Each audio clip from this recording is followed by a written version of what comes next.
Добро вечер. Во ова издание имаме ретка можност да разговараме со директорот на Оперативно-техничката агенција или скратено ОТА Зоран Ангеловски. Тоа е институцијата во која по распуштањето на УБК се пресели опремата за следење на комуникациите. Господин Ангеловски, добро вечер, добре дојдовте. Добро вечер. Благодарам на поканата. Поводот за гостувањето на директорот Ангеловски е воспоставувањето дигитален систем за движење на документите поврзани со иницирањето и издавањето наредби за прислушување. Легално се разбира. Тој систем, креиран на иницијатива на ОТА, ја заменува актуелната размена на документи во хартиена форма со затворени пликоа и курири. Подетално од Галина Николовска-Ризвановиќ. При претресите, полицијата открила лабораторија за производство на амфетамин, како и разновидна дрога, која на црниот пазар има вредност од $500,000. Само вчера во Скопје приведени се 5 меѓу кои наставничка во основното училиште Александар Македонски во Скопско Лисиче. Наставничката, здружена со уште неколку лица, го помагала наркокартелот низ 7 скопски локации. Бизнисот им го наруши. Овие медиумски извештаи се од две поголеми полициски акции минатиот месец во кои беа уапсени 13 лица. Дел од доказите за трговијата со дрога, соопштија од обвинителството, биле обезбедени со посебни истражни мерки, меѓу кои со следење на комуникациите. Како и колку често се применуваат ПИ мерките? Дали е можно следење на комуникациите без судска наредба? Следење и снимање на телефонски уреди и други електронски комуникации е една од 12 посебни истражни мерки што им стојат на располагање на органите на прогонот. Мерката пишува во Законот за кривичната постапка, треба да се употребува единствено кога на друг начин не би можеле да се обезбедат потребните докази.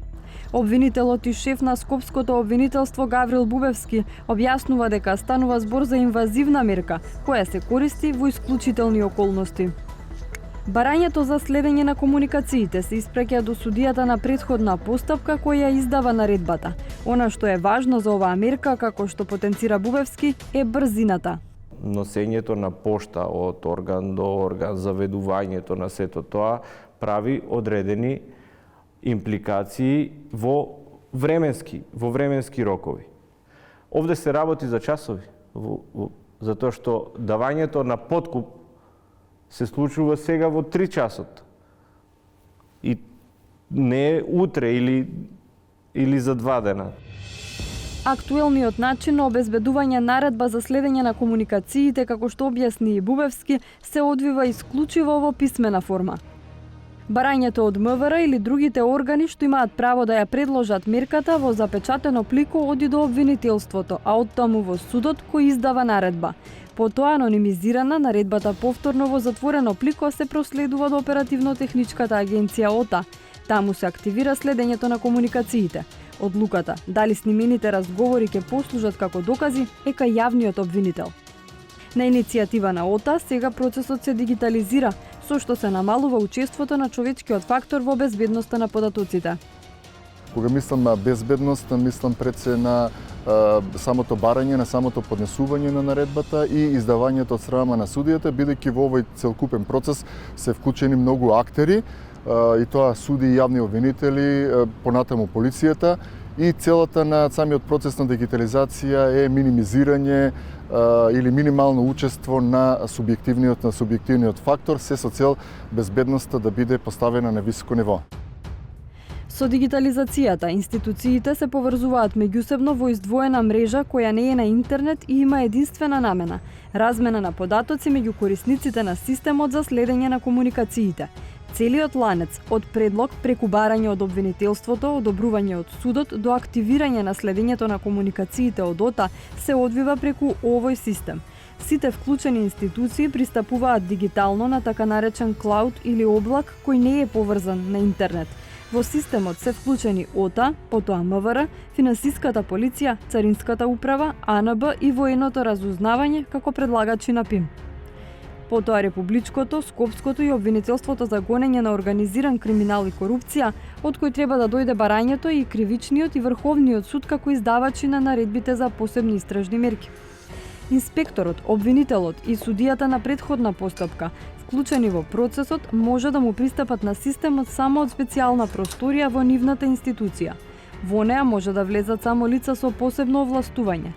Внатре има тастатура и монитор кои се поврзани исклучиво со клаудот. За најава во системот, инспекторот, обвинителот или судијата ќе имаат дигитален идентификацијски сертификат. Физички излез од просторијата е можен само откако корисникот ќе се одјави од системот, што треба да спречи неовластено лице да го види предметот. Наместо хартиена, до ота стигнува дигитална наредба со код и телефонски број што треба да се следи. Во системот нема да може да се внесе друго време траење на следењето, освен наведеното во судската наредба. Судијата Ненад Савески од Кривичниот суд Скопје, кој е и член на работната група за овој систем, вели дека освен поголема ефикасност, ова значи и значително зголемена безбедност. Практично се елиминира можноста да се наруши тајноста на оваа постапка. Во голема мера исто така се гарантира и правото на заштита на правото на приватност, кое што е тесно поврзано кога станува збор со посебните истражни мерки. Се има целосна контрола околу времетраењето на истите и тука морам да истакнам дека препознавам и намалување на ризикот од корупција, бидејќи со секоја интервенција во софтверот, секој оној кој што учествувал во процесот, јасно се евидентира кој кога, кое процесно действие превзел, односно кој одлучувал во постапката кога се определила одредена посебна истражна мерка. Системот ќе користи неколку нивоа на заштита, објаснуваат нашите соговорници. Се овозможува многу поголема заштита од неовластени лица да имаат можност да се запознаат со овие мерки кои што ги дава судот, а ги бара обвинителството и се поднесуваат под иницијатива на органите на прогон, затоа што се работи за еден затворен систем во кој што имаат можност да влезат само овластени лица кои што добиваат соодветна верификација за тоа за да можат да постапуваат во системот. Врховните суди имаат посебна улога во употребата на примерките, бидејќи тие се надлежни за издавање наредба за следење на комуникациите кога има сомнежи за кривични дела против националната безбедност и државата. Во соработка со ОТА како законски надлежна институција, во судот прецизирани се функционалните зони според овие стандарди и правила. Овој тип на реформи, особено креирањето на безбедни и ефикасни софтверски решенија, ќе дадат голем придонес во работењето, кое првенствено мора да е засновано на Уставот, законите и меѓународните документи за заштита на човековите права. Во подоцнежна фаза планот е да се поврзат и останатите обвинителства и судови низ земјава. Системот доби сертификат за акредитација од Дирекцијата за безбедност на класифицирани информации. Со него се потврдува дека тој ги исполнува условите за создавање, чување, обработка и пренос на национални класифицирани информации во електронска форма. Реков ретка шанса во студиото да го имаме директорот на ОТА, на Оперативно-техничката агенција, Зоран Ангеловски. Директоре, дали системот е функционален? Рековме во споставене на ваша иницијатива, но сега прашањето е дали е веќе функционален? Да, можеме да кажеме дека системот е функционален. Известен период чекавме на акредитација. Тој е функционален веќе подолго време. Тестиране во разни околности со сите чинители кои се вклучени во процесот.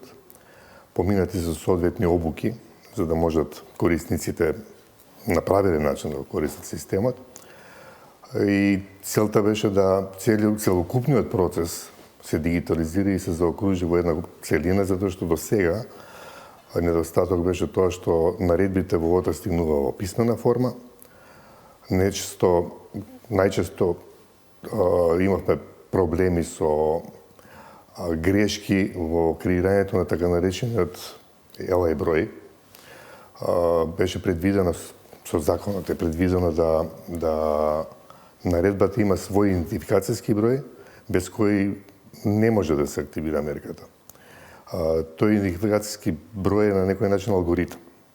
И сега ние доаѓаме во ситуација да ги доведеме судиите во ситуација да креираат еден алгоритам кој треба да ги опише сите субјекти во процесот, за да може да го добиеме како број поврзник и за да може мерка да се активира и тука нечесто настанува грешки. А тоа е губење време. Да, враќање назад, многу документација, креирање. А на терен губење докази.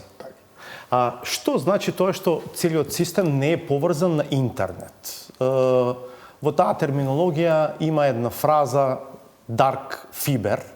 Тоа значи дека системот не е врзан на интернет, а е дигитален. Се работи за прв ваков систем направен во Република Македонија. Слободно можам да кажам. Проектот во онаа фаза кога ние го замислуваме системот како би можеле да направиме целиот систем да биде поефикасен и ото да биде по-дигитализирана во делот на целокупниот процес, проектот го однесовме во Брисел, во НАТО. Тука мора да се заблагодарам на соработката во НАТО, која произлегува како резултат од нашето членство во НАТО. И добивме експертска помош од нивните експерти во начинот на кој беше замислен и креиран целиот систем. Зошто Dark Fiber? Затоа што тоа е креирање систем во кој нема учество на операторот, значи ова е систем во кој не е воопшто поврзан на интернет. Целокупната динамика на вклучување во системот ја контролира ОТА. Тоа е првото ниво на заштита. Има уште неколку нивоа на заштита за кои можеме вака генерално да кажеме дека она што е новина исто така во целиот тој систем е направен виртуелен клауд, така наречен. Значи виртуелен сторидж во кој се чуваат сите податоци, све она што се случило во системот, што е многу битно од аспект на контрола. Конфигурирани се специјални рутери и фаерволи во системот. И врв на системот е тоа што успеавме да имплементираме прв пат во Македонија криптозаштита на квантно ниво, последен збор на тој вид на техника и заштита. И целта беше да овозможиме една безбедна околина, која скоро да не постои можност да биде разбиена ни еден начин. Тоа е првата компонента, за да во неа имплементираме апликација која целиот тој процес кој се одвива помеѓу институции инволвирани во следна комуникација го олесним на чинителите, на судиите, обвинителите и на инспекторите кои предлагаат мерката. Поедноставено кажано, пликоа, затворени, со хартии, веќе нема да има. Веќе нема да има во овој систем. Значи, што е битно кај апликацијата? Апликацијата развивавме заедно со сите овие институции инволвирани во процесот. Со помош на Министерството за правда, склучивме договор помеѓу сите институции во кој они делегираа своји членови во таа работна група која го развиваше апликацијата.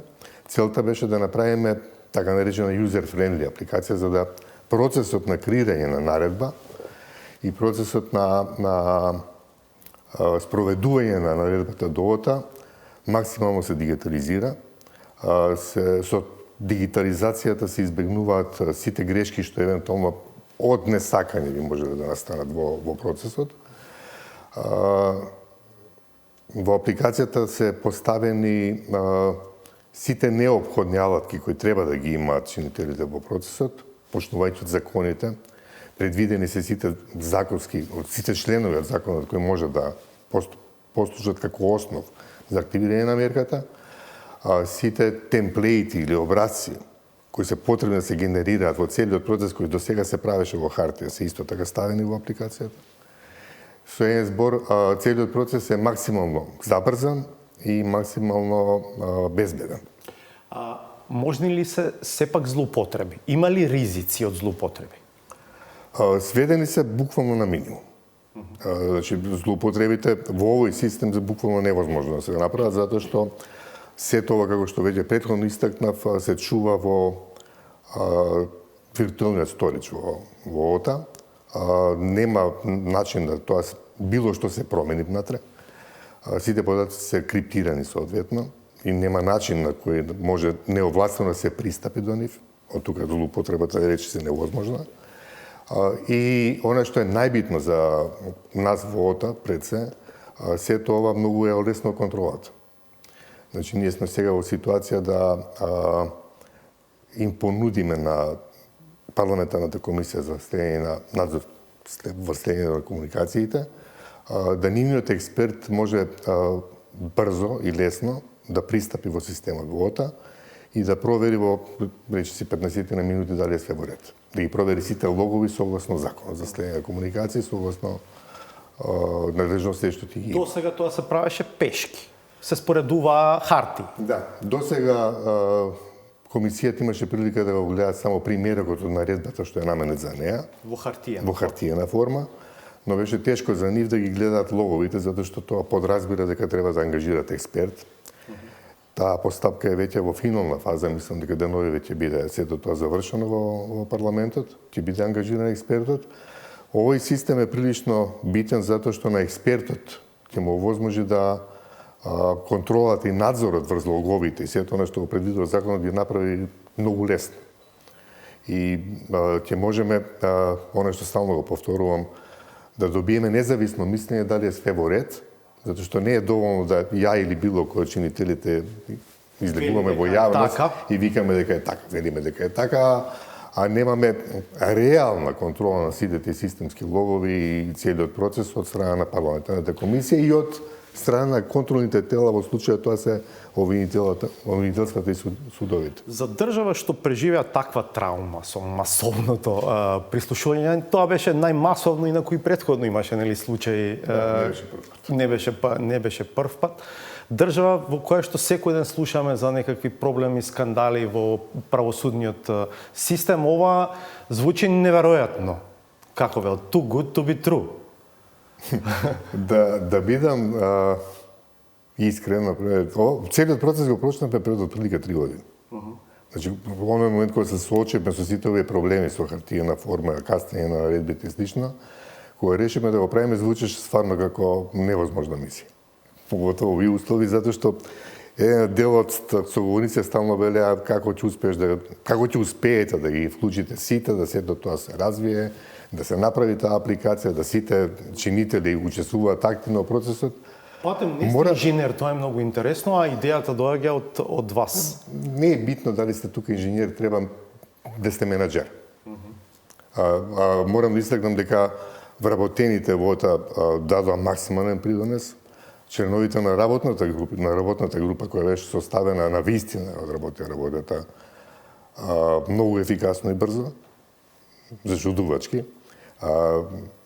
Треба да има во вид дека во не учествува и суди и обвинители кои не секој се на располагање.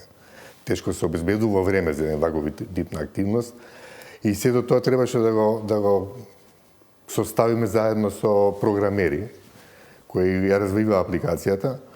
Да, до овој момент речиси ништо во јавноста не се знае. Не речиси, ништо не се знае. Практично се тоа очигледно се работело доверливо, како што и треба, веројатно. Не сакавме вас кога да излегуваме во јавност пред да добиеме сите потврди или акредитација дека системот е направен согласно со сите стандарди. Морам да истакнам дека пред година дена имавме посета од експертите во НАТО, кога системот беше првично поставен и тестиран. И они овој целиот систем го оценија на ниво на НАТО Secret, што е прилично високо ниво на заштита. Слободно можеме да кажеме дека во Македонија дефинитивно не постои, во регионот не постои систем што е вака добро етаблиран. Значи се работи за последен збор на техниката, прилично софистицирана технологија. Имавме предизвици во развојот како сето тоа да го имплементираме. И уште еднаш морам да се заблагодарам на учеството на сите вработени во ОТА, поготово на техничкиот дел. Безпрекорно ја работи работата. Направивме една алатка која мислам дека ќе послужи за враќање на довербата во целиот систем. Во исто време морам да истакнам дека овој систем е одлична база за понатамошна интероперабилност на сите чинители во процесот. Затоа што системот нуди речиси неограничени можности за проширување на капацитетите. Со соодветно аплицирање на други апликации може да се обезбеди интероперабилност, за што веќе се разговара со судовите обвинителствата. можеме да им го понудиме како добра база за понатамошна дигитализација на судството и олеснување на работата не само во делот на следна комуникација, туку и во делот на безбедноста на целиот систем.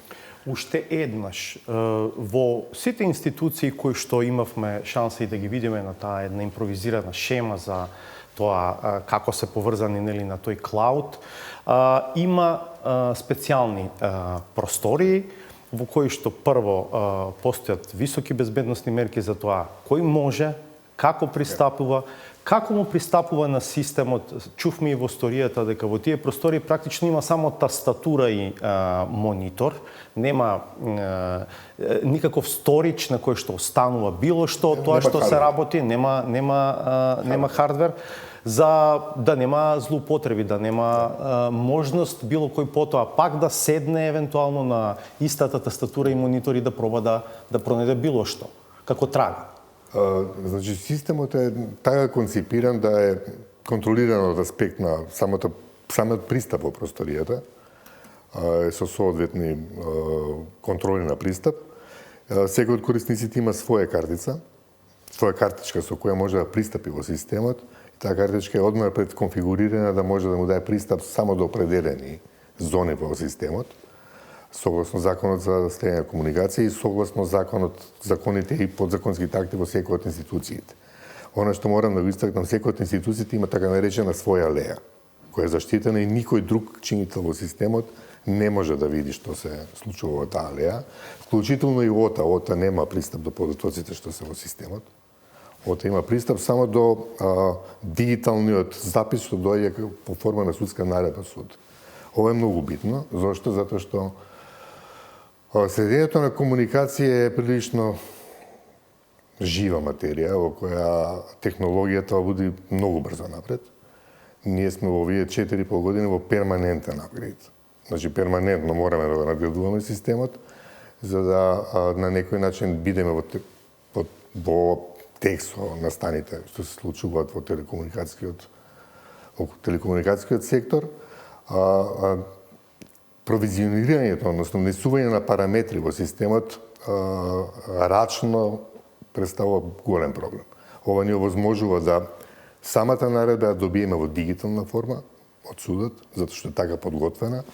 Ние само ја аплицираме во системот и проверуваме дали тоа работи. Значи, се избегнува човечкиот фактор, вклучително и во ОТА на речиси минимум. Свесни сте за недовербата во јавноста, нели? За жал, се уште присутна после тоа што се случи пред повеќе години.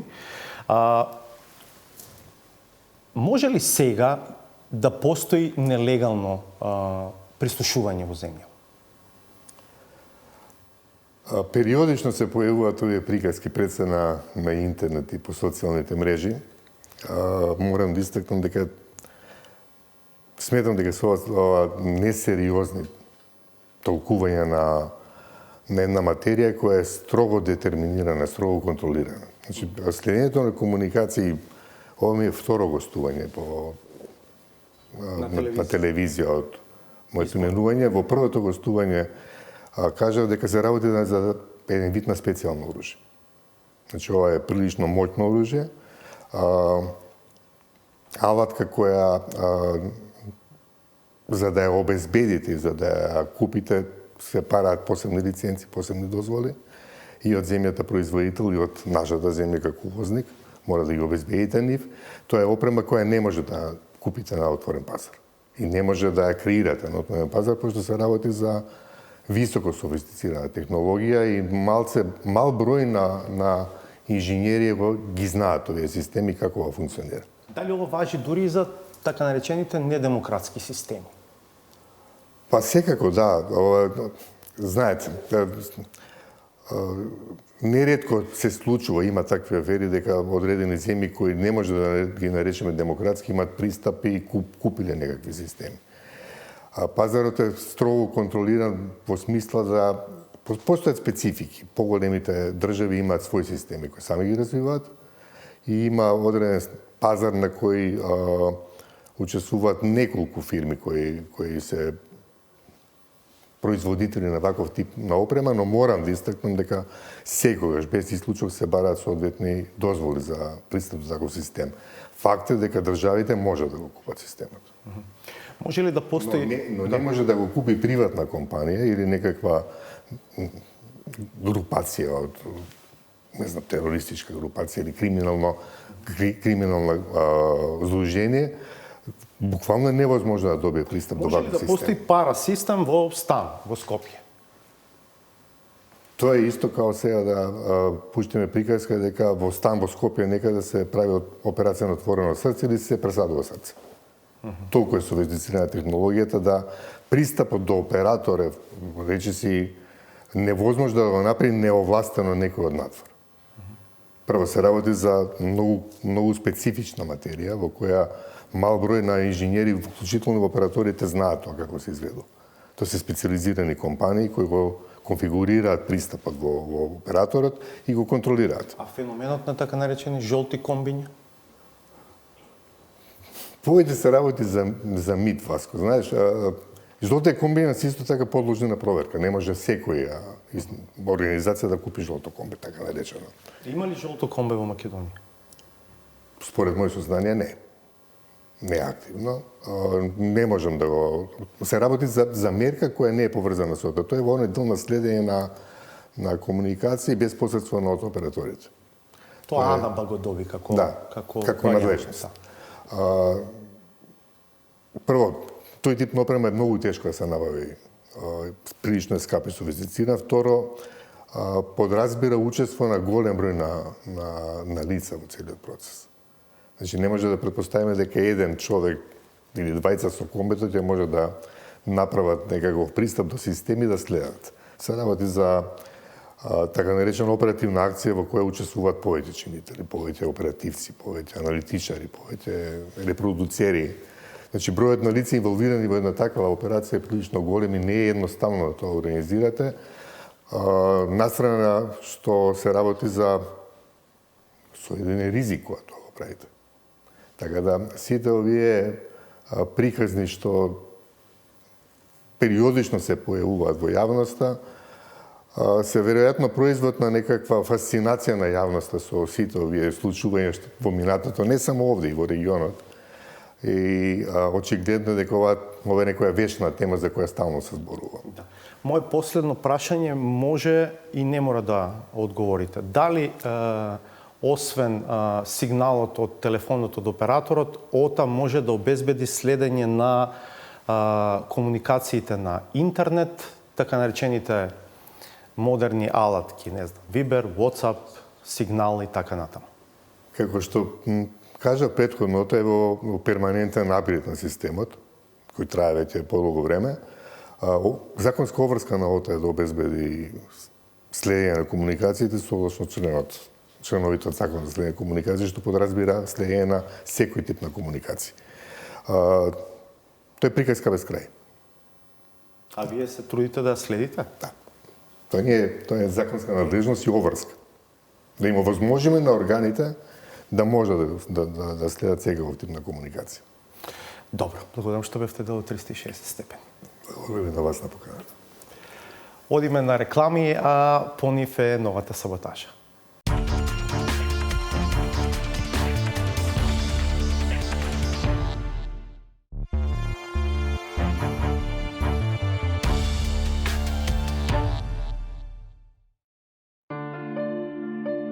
Се уште е нејасно што ќе промовира новиот медиумски магнат, граѓанинот Петар Каревски, преку поранешната скопска телевизија на која публиката се сеќава по полнокните еротски филмски маратони. Неговото алтер его владиката Петар отворено говори за програмскиот концепт, кој според него ќе ја негува традиционалната љубов кон жените и мајките, ама не баш кон сите. Еманципацијата е зло, кое се заканува. Проблемот е во тоа што што рековме, со тоа джендерот што. Тоа е па сега ќе бара за утре жената мажот да почне да го дои детето. Иако е загрижен за тоа како ќе се храни едно новороденче, тој воопшто не сака да зборува за општото стравување чие и со колкава масленост ќе биде млекото кое ќе го цица неговото телевизиско бебенце. ниту збор за потеклото на кравата и незината зависност од фармата на која се одгледува. Тоа да не го интересира никого, бидејќи ниту мене ме интересира кој вас ве финансира. Секој нека си јаде свој лев, нека не бере туј жугајле. Легитимноста на прашањето за начинот на финансирање се огледа во ставот околу светската политичка конјунктура. Тоа што е симптоматично е нагласениот наратив од кој јасно се забележува гнасење од зборот агресија. Веројатно затоа што и не станува збор за такво нешто, туку за дефиниција која сензибилизираат прокремљовските глобални конспиратори. Зошто вие ми поставувате прашање руска, па јас не знам за никаква агресија, знам дека тоа е војна измеѓу големите сили.